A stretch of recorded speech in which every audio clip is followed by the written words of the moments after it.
Hello, hello, and good morning, and welcome to everyone for today's amazing journey and discussion with this beautiful, beautiful human who is sitting beside me, Grandmother Mulara. Thank you so much for joining us. Nanga. And each month we bring a different leader from a different walk of life or who has a different background to share some of their learnings in their journey, to share some of their leadership discoveries and any lessons that they want to share. And more as I've been considering concepts like servant eldership and the path of service that we get to when we're kind of moved on from maybe building the initial career, growing a family and those sorts of things, when we have a bit of space to expand into what else am I here for. I could think of no one better to walk that path and share than Grandmother Mulara. So Grandmother Mulara is a two-way law woman.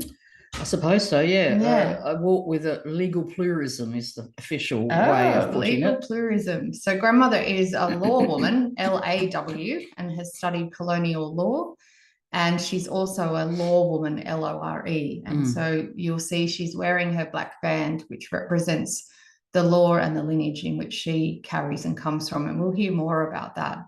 But first, I would like to pay my respects to the traditional custodians of the lands that we're on. We're sitting here on beautiful Darkinjung and Wonnarua land and country. And we've been doing so all week, sitting here on country and absorbing the amazing energy that's here on the land that has been walked for 60,000 years by the traditional custodians. And we're honoured to have anyone here as well who is listening who is a traditional custodian, and we respect the beautiful way that you've maintained the flora and fauna and all of the rocks and the land and our friends that we now have the privilege of living, working and playing upon. So we acknowledge those. So Grandmother, leadership's been in your blood a bit, but my background is in the corporate world. My background is as a leadership and management consultant. In my other world, I have the Centre for Leadership Excellence, but in my eldership, I'm easing out of that corporate world and in more and more immersed into the world of country, of our law, LORE, and more spiritual leadership. And this is where, when we have conversations, we've had conversations with AJ around the notion of moving into servant eldership. She'd come up with that term herself, but it is what we're actually doing. So it's a delight to be here to discuss what that might mean and how it looks. Thank you. And so an Adna Matna woman. Yeah. Where does that come from? What can you place that in Australia? So my lineage is from the Northern Flinders Ranges in South Australia. That's the Adna Matna country, although that's the umbrella term. It was never called Adna Matna in the early years. It was one of 4 tribes. So Quiani is my actual tribe, but it's so I'm Adna Matna Quiani, and because through my grandmother, her father was born in Wilcannia on the banks of the Barker River, or the Darling River, you might know it as.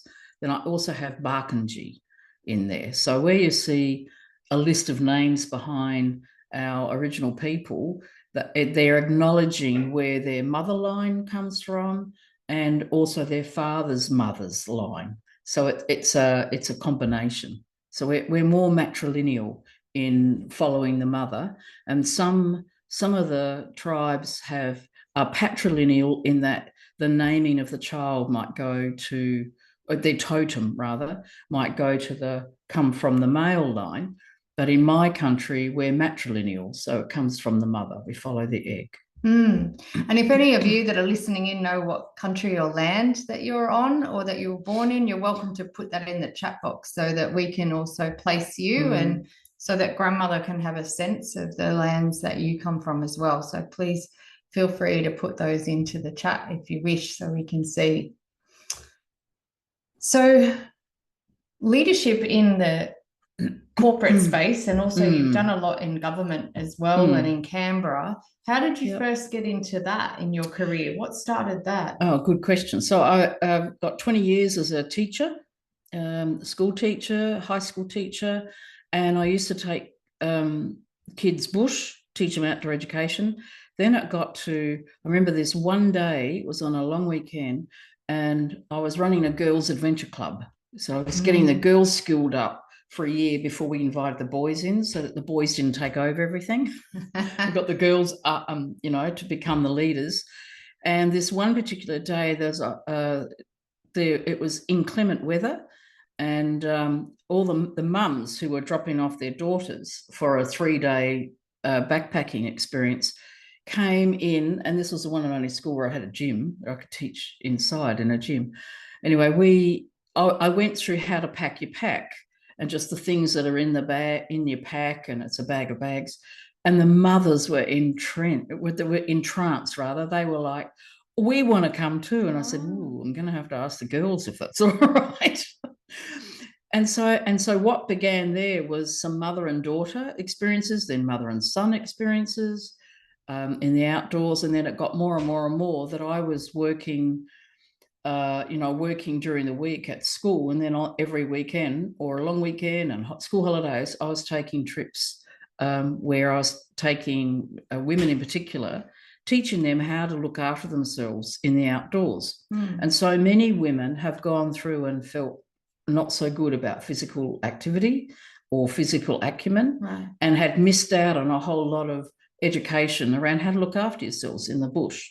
So it began from there. So then when I gave up teaching, I went into academia part-time, and then the other was I ran an outdoor recreation business called Women of the Wilderness Australia, WOW for short. And so I would take women bush, and then we ended up going all over the world. So I evolved into an expedition leader, and then I reached the age of 40 and thought, I'm getting tired. and so the leadership, I used to run a leadership course for women to develop not only their bush skills, but their leadership skills in the outdoors. Very different to the men, how they do things.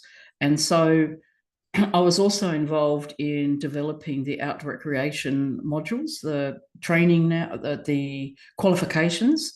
I was the only woman on the board that developed those qualifications. I was appointed by the minister, and I used to have these conversations with the men around the table. They'd go, well, you've got to do this and this and this. And then there's soft skills. I'm thinking, what do you identify as soft skills? And it turns out that they're the most important skills. They are the personal dynamics that true leadership has in their, at their fingertips, that sensory of what's really going on in the group, and how to encourage people to really step in to a role or a function that they're feeling really uncomfortable about, and how to help them to do that. And so I was saying that's not soft skills. They are really the hard skills. And they were calling, the techniques of abseiling and rock climbing the hard skills. So we used to have those conversations. And in the end, I was doing more and more of that. But I got tired being always in the outdoors with no walls for walls. But the leadership skills of being able to take people outdoors and foster them into their life in a leadership, taking a leadership in their life was then I had an opportunity to bring that indoors and developed some leadership programs when I was in Canberra. Moved to Canberra to fulfill some academic. I started off in the academia, so at university, I took the students at university. Then I started taking the staff at university through this, and then it was combinations. And before you knew it, I was full time back in a leadership role with a whole bunch of different people with a whole range of different background skills. And so I had that part happening that evolved. And then the leadership in actual government organisations, I got to the point where I could see that leadership development was not happening. We'd spend oodles amount of money the government would spend oodles amount of money on leadership programs only to find that they didn't work. And so I kind of thought, what is going to make a difference here? So I started my PhD work, which I didn't know was going to be a values-based experience. It started off with the inquiry was, what will make a difference for leaders? You know, a leadership program, how will that make a difference? And so there were lots of experiences of where it didn't. And in fact, they got to the point where they cancelled all leadership development programs and didn't do anything for a couple of years. That was the space in which I was able to come in and explore and discover that values were really, really important skill and acumen for a true effective leadership, and that a values-based leadership model is really the one that's very effective. I had my research group were from 8 different government departments, small, medium, and large. And I worked with the SES, I think it was called, the Senior Executive Service. And in fact, many of them went on to become secretaries of departments in the long run. But at that time, they weren't. One was a deputy secretary, but they were people that trusted me in my work with them as an executive coach. And then then others came in, they saw the adverts, you had to put an advert out, you couldn't just self-select. And others came in, it's just an extraordinary, you know, mutual learning opportunity to discover that the values under which we underpin everything we do, whether we know about it or whether they're hidden, whether they're silent, all decision making is based on values. And so in the end of that research, we actually changed what they called the Australian Public Service values and code of conduct actually weren't those things at all. And it was my research that changed to what we now have as the APS values and code of conduct, and also developed the merit principles. And that came about through my PhD research. Wow. So it's still sustainable now. One of the key things we found, just while I'm on it, on that run, is that people can only ever hold up to 4 values at any point in time. And if you asked, prior to my research, you asked any of the senior leaders in the public service, what are the values? You couldn't have rattled them off, because it was just a long string of conduct, actually, behaviours. Now you can say, oh, well, it's this, and it's this, and it's this, and it's this. And then you can actually, knowing what they are, you live that experience as a leader, and then you can apply that into your particular sphere of influence, or your particular sphere of work, you might say, and can lead with that particular value and in that particular organisation or the effort or the business model that you're working with, whatever. So we changed that. And also the code of conduct was rubbish before. It was total rubbish. It was somebody's idea of how everybody's got to behave within a very strict framework, and it was impossible. Right. And now, from a values perspective, it truly has good sound resonance with the values. And then we have an understanding of personal values. Another criticism that came about through the research back then, I don't know if it's still a criticism, I don't know, not there anymore, was how people got appointed according to who they knew. Oh. So it was, well, how come that one's got the promotion and I've been here longer and I know more, and whatever. It was who you knew. It was kind of like selected on not the right criteria. And therefore the merit principles were developed from this research. And I believe they're still in operation today. Yeah, well, and there's people here saying, as a public servant, I say thank you for that work. And yes, the critical part of that empathy and trust, I think. I'll just also let you know, Grandmother, lots of people are on Awabakal country. There's people in Dharawal. There are people on Awabakal. Yugarabul, is it? Yeah. Yugabul. So, yeah. So Gold Coast. Lots of people, but that that importance of, and I think we've all worked for leaders, haven't we, that had higher IQ but low EQ, you know, that where they might be really technically smart, but they don't necessarily do the soft skills and are good with people. And it's so critical, isn't it, for leaders to have both of those? Absolutely. Absolutely. I mean, I've had women going backwards over the cliff.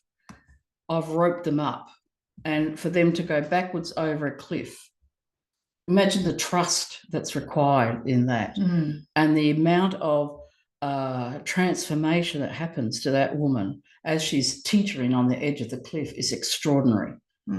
I've had so many of them, they really come forward and break down and cry and wobble, but they're totally safe. And that's the missing skill in the prior leadership, in the outdoor leadership circle that I was involved with, that they miss it. The men would miss that.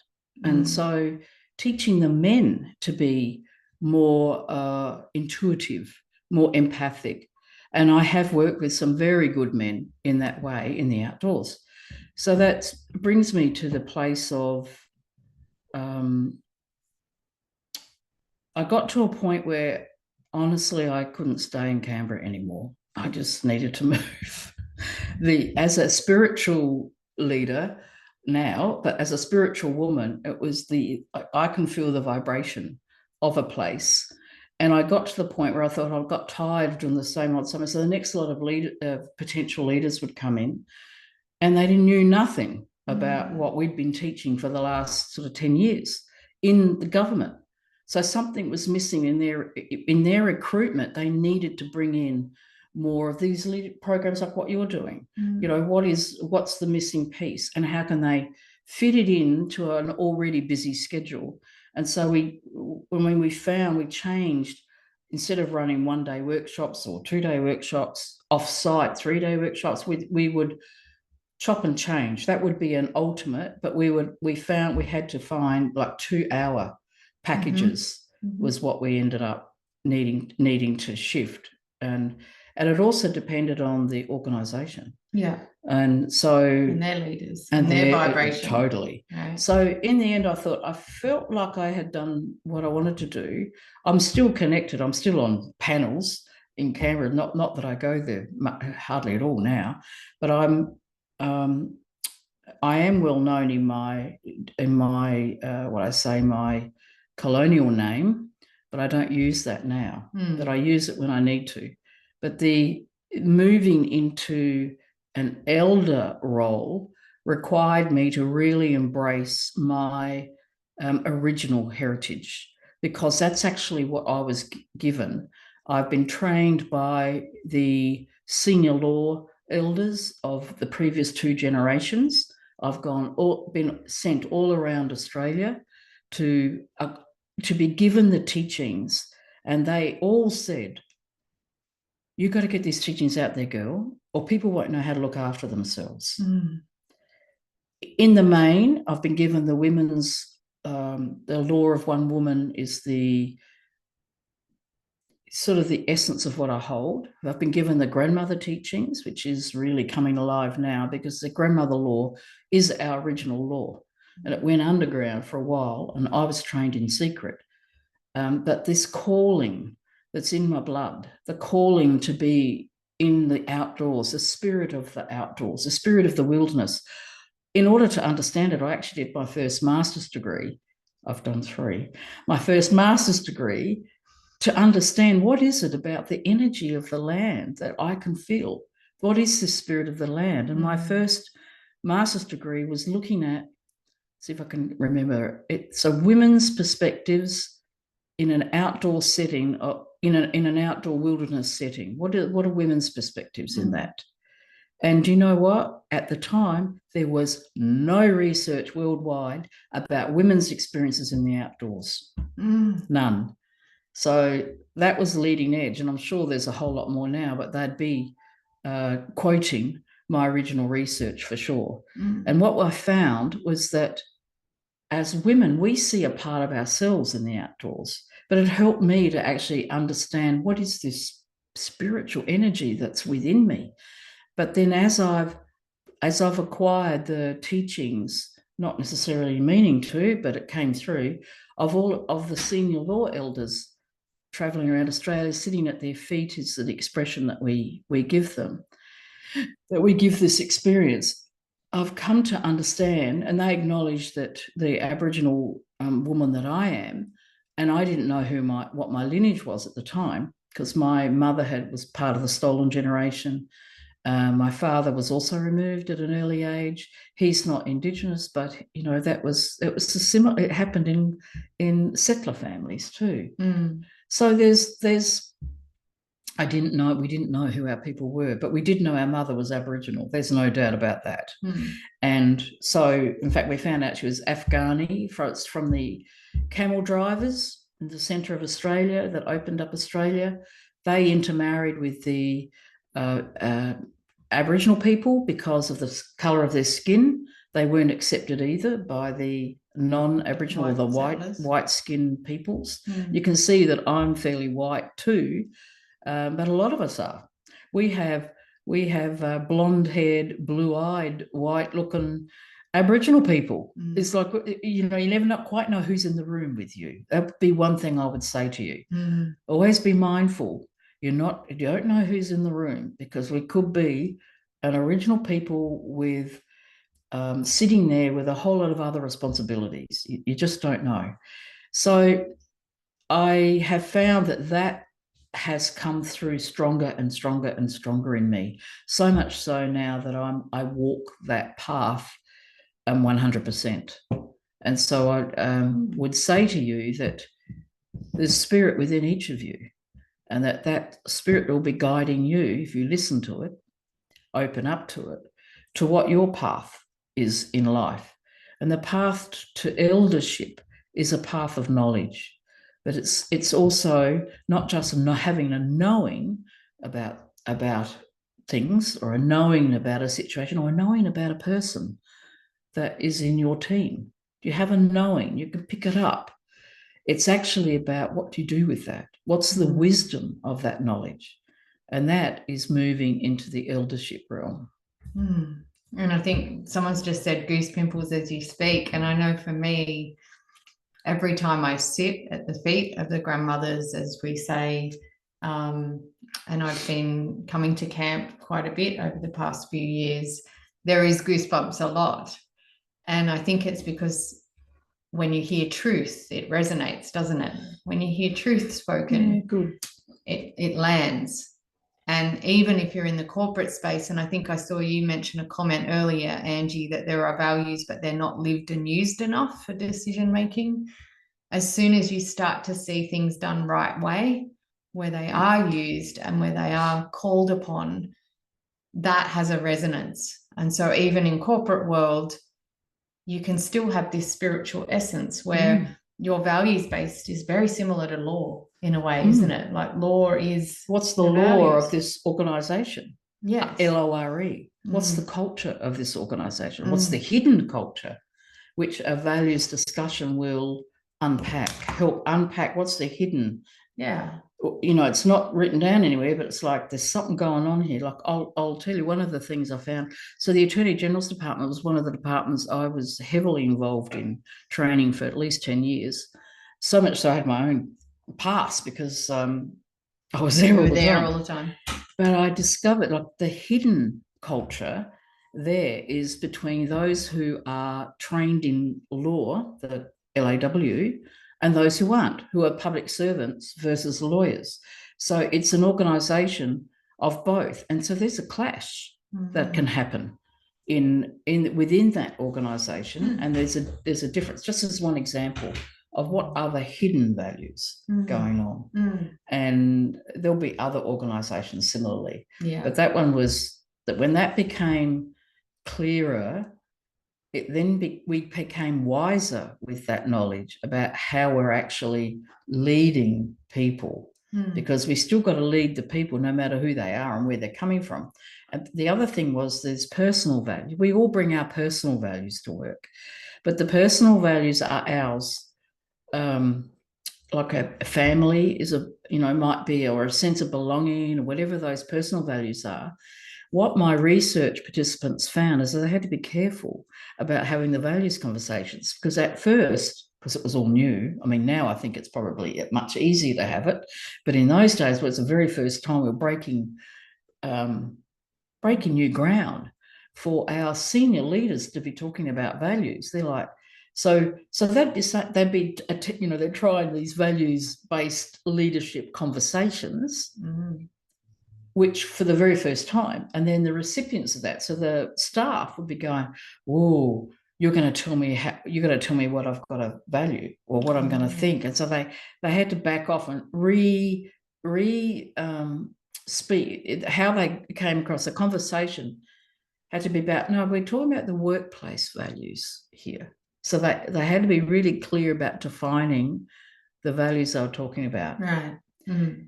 But the underlying thing is we all bring values to work, our own personal values. If we know what our personal values are, gosh, it makes such a difference, because our personal values is what drives our behaviour.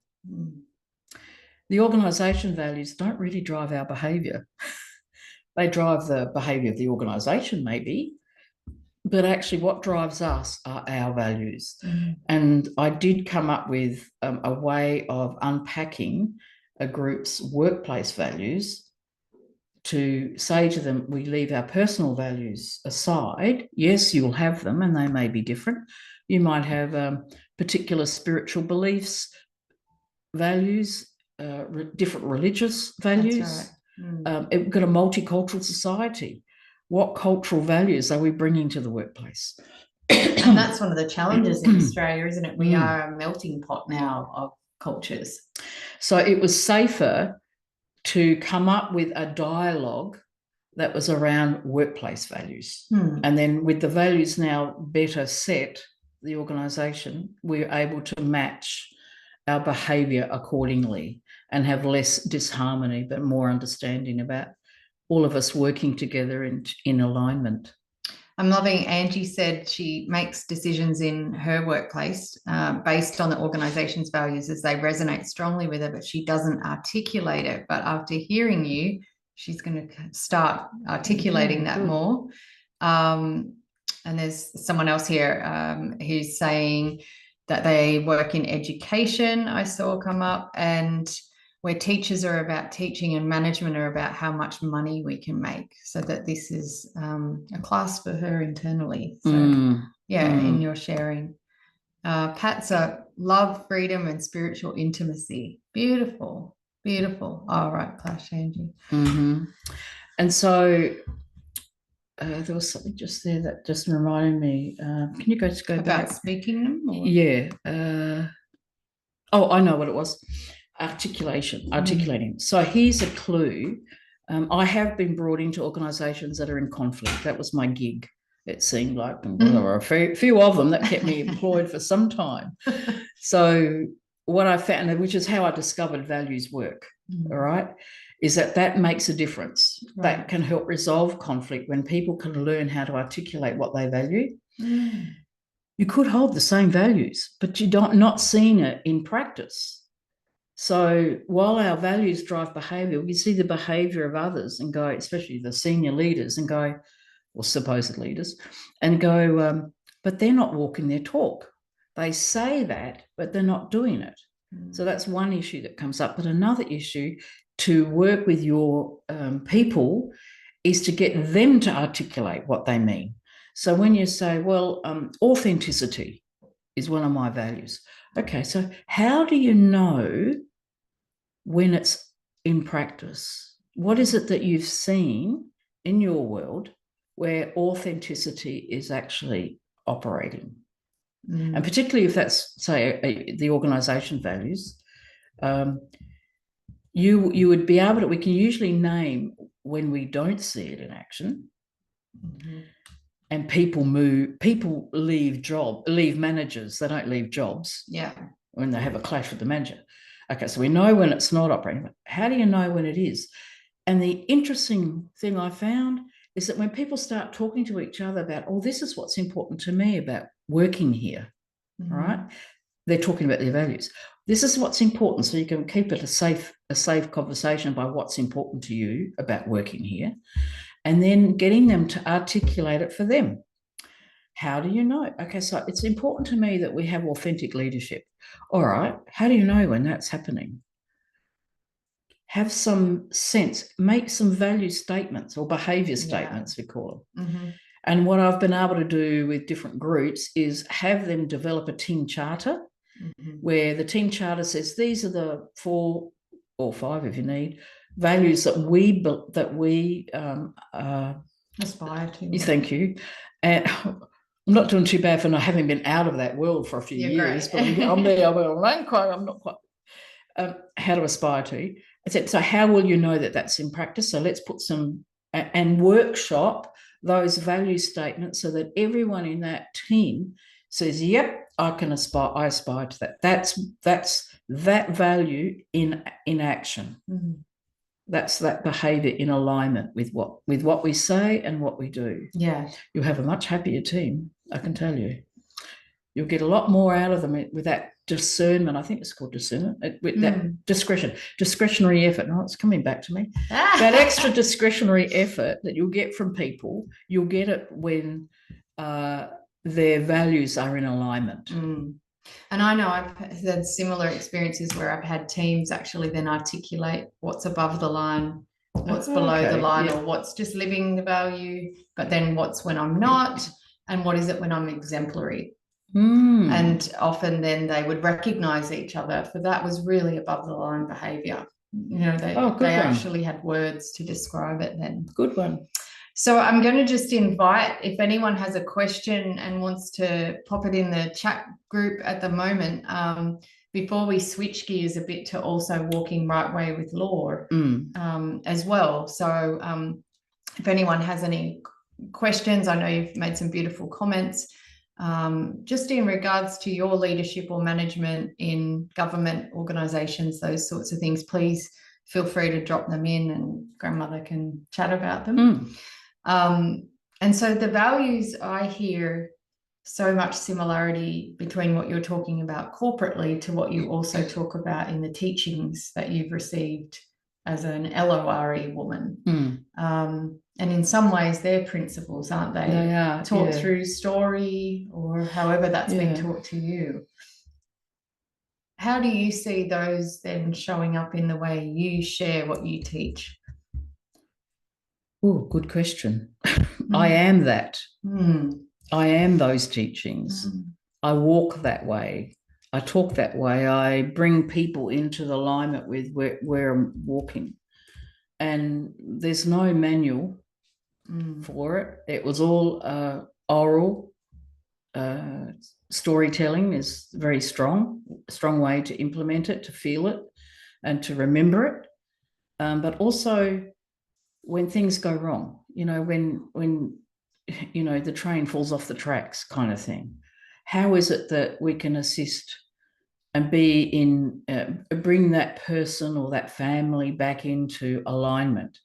And it's to give them time, to give them a space in which they can come to really share deeply what's going on for them. And that is the sacred fire which we hold. We have a sacred fire, and around the fire, it's a bit like Las Vegas. Whatever happens in Las Vegas stays in Las Vegas.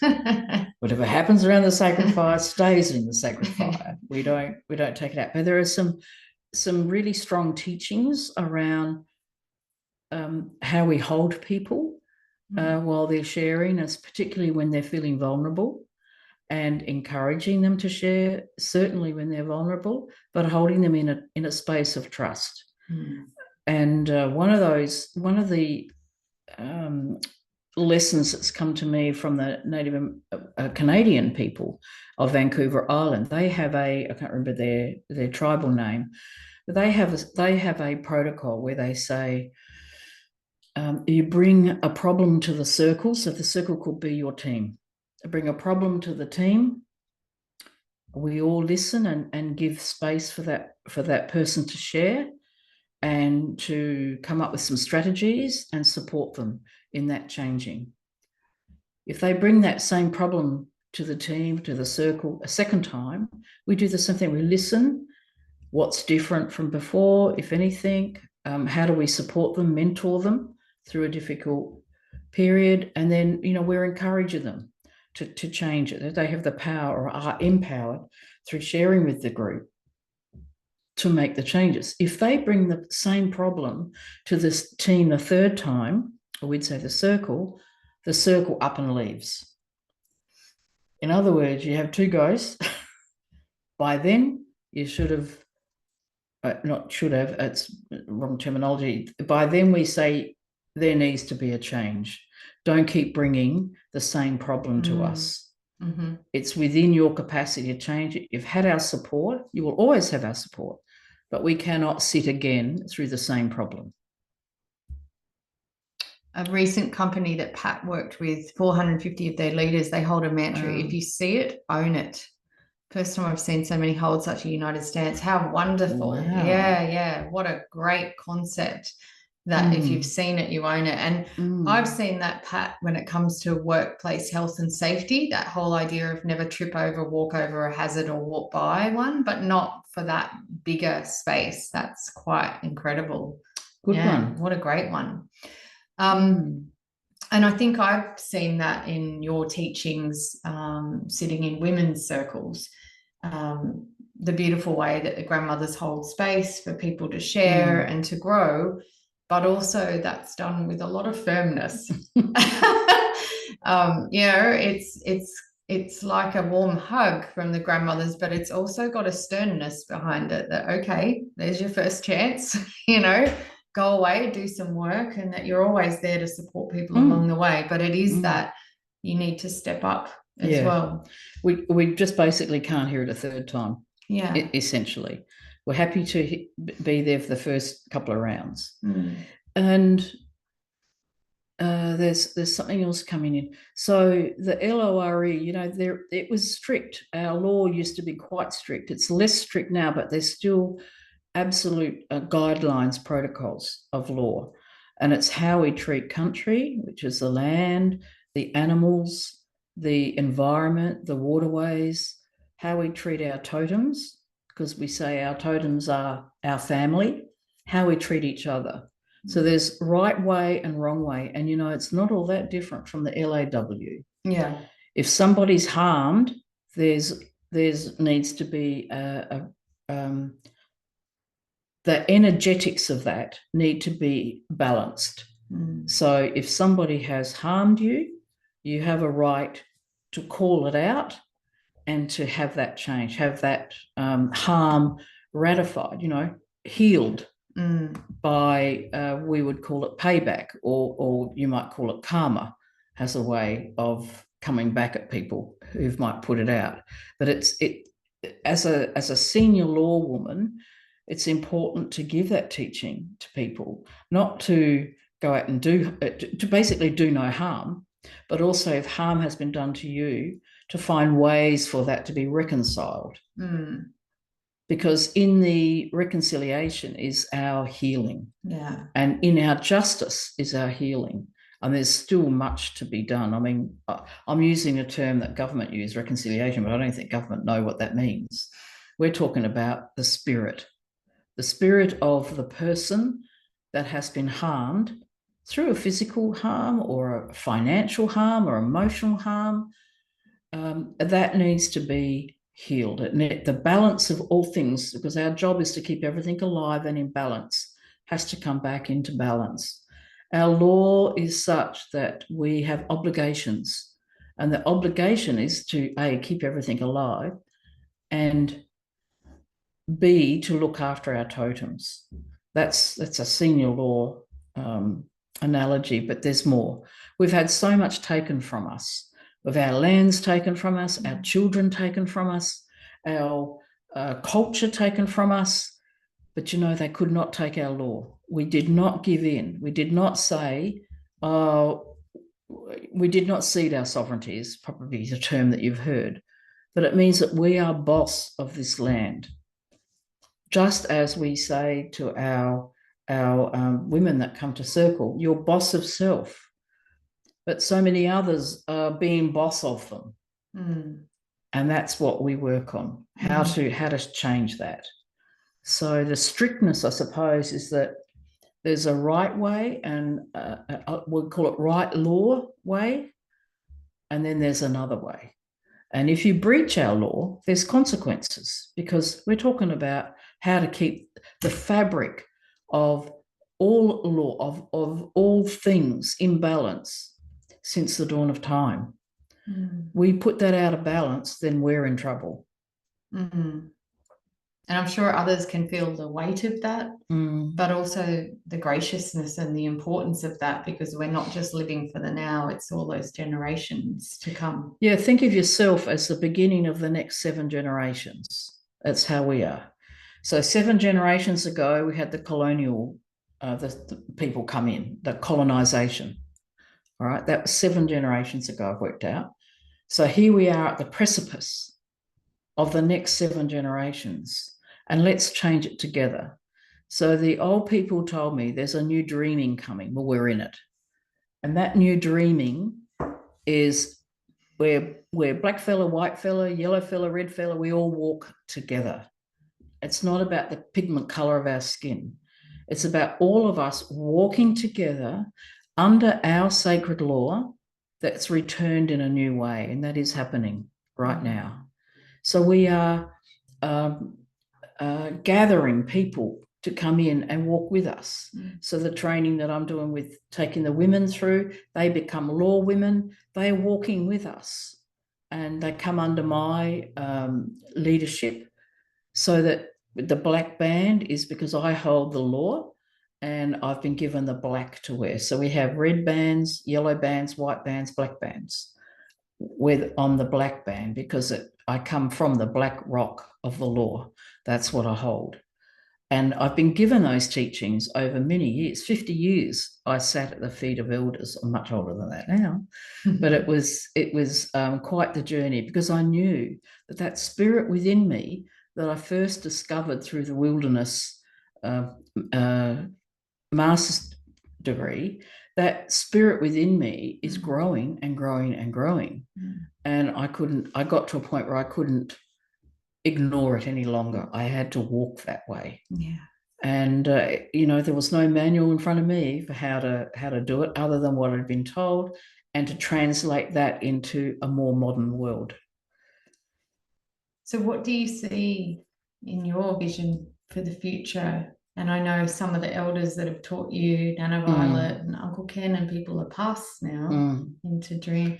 Yeah. What do you see now as the new dreaming? So I'm seeing that all the people of Australia will learn something about our culture. You will learn some language of the place in which you're living. And by doing that, you'll then, this is long term, I don't know if it's in my lifetime, but I see the fires lit again, the sacred fire in each of those communities to be lit again, where all people of that community come together, and I'm getting goosebumps when I'm sharing this with you, under the leadership of our original people who are walking right way, because there's a heck of a lot that aren't, under the guidance of our senior eldership, and that you are welcome to country proper way, where you feel like you're part of the land, and that we have a corroboree together. It's not just us people having corroboree, but you have corroboree with us. You come sit with us, you share with us, as we were always meant to do before we were interfered with by people who are greedy, who take. We've got to change that. And there's many, many people who want to see this change. So I see that's my dream into a future, that we have, we have, what do they have now? It's citizenship type. Well, we could have sovereignship. Because citizen and sovereign are not the same thing. It's an oxymoron. But we could have sovereignship, if you like. Well, sovereignship is, if we don't use the English spell word, a French word would be sovereign, but there'd be a local Aboriginal name for it. But if I just say sovereign, well, we have sovereign ceremonies. If we had that across this country all on the same day, how powerful is that?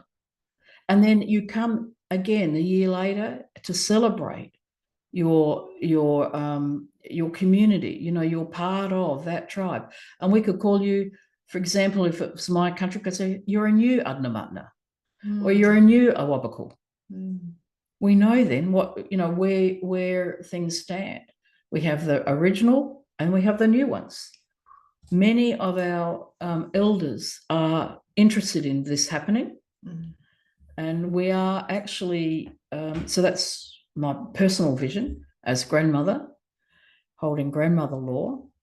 But I also am part of now the grandmother law rising and waking everything up. Not just people living on this country, but we're waking up the law. We're waking up the environment, waking up the trees. We're waking up the rocks. We're waking everything up, and to rise together. And so there is the tribal people, not the corporate blacks, not the land councils. They're set up by the colonial organisation to pay money to set them up as a corporation. Well, we don't do governance that way. That is wrong way for us. We want to get rid of that.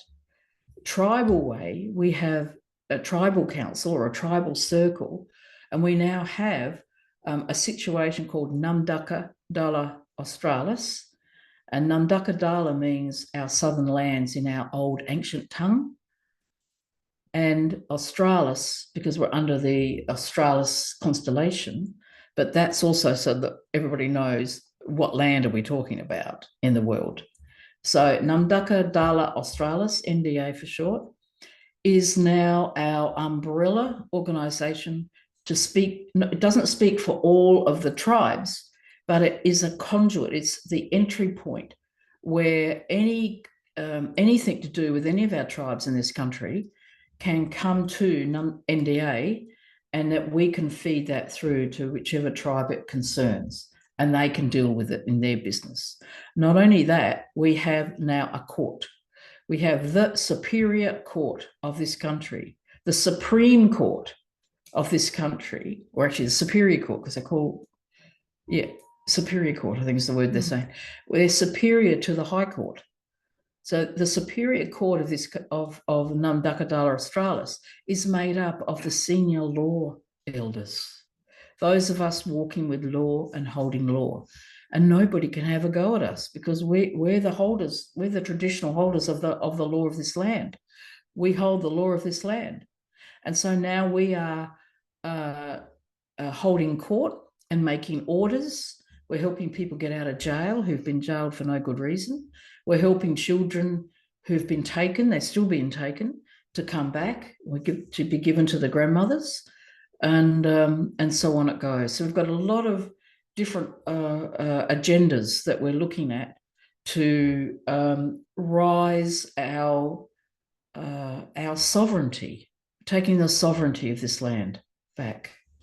And some people who may have heard whisperings in the past of, women will change the world, grandmothers are rising up. This is exactly what grandmother's talking about. And it is here and now, that in our generation. Yeah, I got told about 4 years ago that I had to let the world know that the grandmother was here. Right. Okay. So I've got to call myself Grandmother Mulara. So that's part of it, definitely. That and in that telling, I got told that this was by the galactic historian. There's such a thing. He said that the people need to know the grandmother is here. They will either recognize your voice, or they'll recognize your words, or they'll see you and remember you. In other words, all of us have been here before, and that it's time for us all to rise together under the grandmother law and to know that, yes, the grandmother is here. And I think the prophecy was, when the grandmothers speak, the world will listen. And when the grandmothers lead, the world will heal.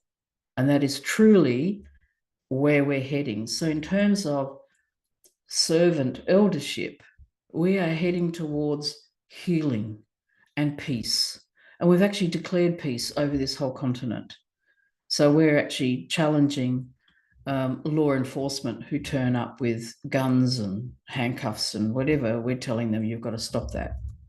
Mm.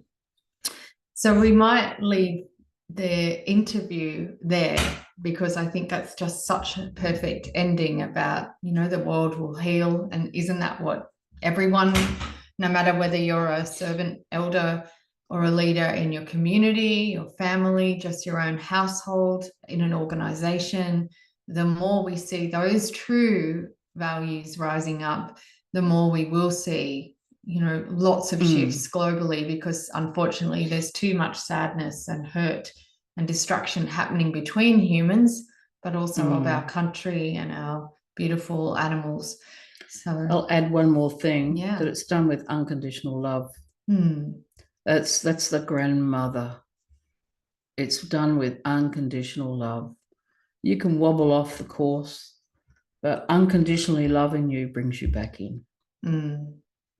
Thank you, Grandmother, so much for sharing. Nanga. Thank you. Your wisdom is profound. Angie, I know you have to go. Did you want to say anything before you go? Oh, you're muted. Angie. I just want to say thank you. That was fantastic. I could listen to you all absolutely all day. That was great. And yeah, I feel like I could listen to it again. There was lots of key takeaways and learnings from that for me that I can apply. Last week I had a week of telling people, and it was a range of things. It wasn't just one thing, a range of news that I had to share that people didn't want to hear. But I think they would have landed much, much better if I articulated why I had made those decisions and how they align to our 3 organisational values, which I hold dearly to myself, because it's people at the heart, customers at the centre. It's also about the people and for the greater good. And I don't think they're mutually exclusive. They need to be considered as whole. And I think if I articulated that, they would have landed much better. So it's a massive key takeaway for me. And I love the balancing of the energy too, and healing from wrongdoing for myself, but also kind of walking my teams through that as well, because often we take it to be polite. that's what we're taught to do, is just be quiet, just lay low, take it, you know, it'll go away, you know, and taper out. But I do like that balancing of the energy through healing and responding to it respectfully. So thank you. Amazing. Thank you for joining us. I better go. Thanks so much. Bye. Christine or Anna, did you want to say or question anything before we go? You're more than welcome. I just wanted to say a heartfelt thank you. It's been an amazing conversation. I have a lot to do with Indigenous students. I work with a very, very large educational organisation, and I love having the opportunity to learn this sort of thing so I can relate to them better. But also that feminine power, I think, that's moving forward has really been resonating with me, and I've enjoyed the conversation immensely. Thank you. Thank you, Anna. Nanga. And how lucky those children are to have someone as thoughtful and heartfelt as you to guide them. Very kind of you to say, and I'm lucky to work with adults. Oh, right. Yeah, thank you. Well, they all have a child in Well, them. that's what I was just going to say. And that's part of it. We actually had a senior law man and woman from this land come and join us in ceremony yesterday. And they talked a lot about that there are many people who haven't been through law that are still, might be 70 years old, but might still be a child because they haven't learnt the ways, or they haven't gone through their proper way. Yeah. So we're always dealing with children. Yeah. Just in grown-up suits sometimes. Thank you. Christine. Yeah, how true. I've experienced that a lot in my work too. I really want to thank you for being here and talking to us. It's always, being in the presence of you and both of you with your wisdom is always fills my cup so deeply. For me, the connection to the land it always draws me. I need to be out in nature, and Mother Nature is my biggest teacher too. But drawn to the Aboriginal culture and the law, it's just magnetic to me. Like I really want to be there because to me, that feels so authentic and so real and so true. It is the truth. Like so many goosebumps along what you were saying too. It's been, yeah. Thank you. And Nanga. Christine knows Nangala, no, Jenny Lee. Oh, yeah. So continue to walk with Jenny Lee as well, and find a way. And I know for me, I had been searching for a while, and I'd been to India and other cultures and things as well. And I kept going, I want to understand the culture here of the land, but it's not my heritage. And although I had grown up with a beautiful dear elder, Uncle Bill, as part of my life and journey, I still felt like I was looking at it, but I had no right to step into it. And what I love about what Grandmother is doing is helping all of us walk together the right way. And I completely honor that there are things I'm not to know and can't be part of, but there's parts that are for all of us. And the graciousness with which Grandmother invites us to sit by the fire with other elders and her, and you can feel the lineage of lots of other people coming through. It is a true honor when we haven't had elders, it may be in our own culture, that knew how to bring that for us, and they are also taken from their lands here, so have lost their way in some way. So it is such a gift to live on the land and to have people help you come into that energy and that space. It's truly powerful. Good luck, everybody. Yeah. Go well with your journey. Thank you. Remember that the step you take forward, you have many who've stepped behind you. You're walking in the footsteps of others who've walked before you, and we just honor them as you do.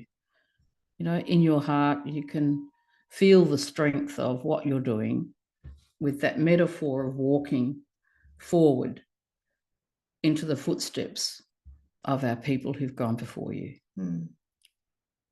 Nanga. Nanga. Bye, everyone. Enjoy your day.